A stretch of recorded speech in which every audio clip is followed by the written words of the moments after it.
धके ये राजा कवारी खाली कइले बाड़ो पिचकारी हमके धके ये राजा कवारी रंगले बाड़ो ऐसे मनवा मातल रहता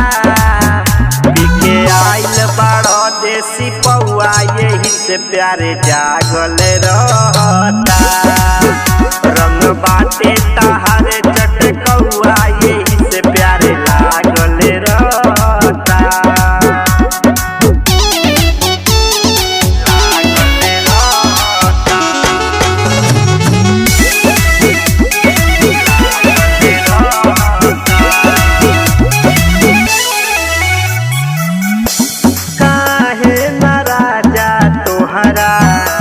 तनिको बुझात बा हमारा बदन के पुरजा दुखात बा मना करिले तो खिसियाई जाला जाके लइका नियन तू चुपाई जाला तोहरो मिजाज सर पे भागले देसी पौआ यही से प्यारे जागल रहता रंग बाटे तहारे चटकौआ यही से प्यारे लागल रहता।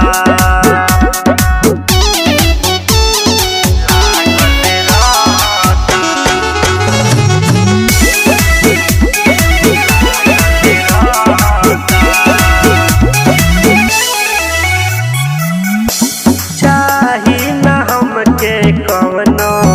बड़का उपहार हो प्यार जतई हो ऐसे कुंदन कुमार हो अब तनिको न मन बिसरावत हो यह धनिया से फागुन मनावत हो सदाम साथी बिन सब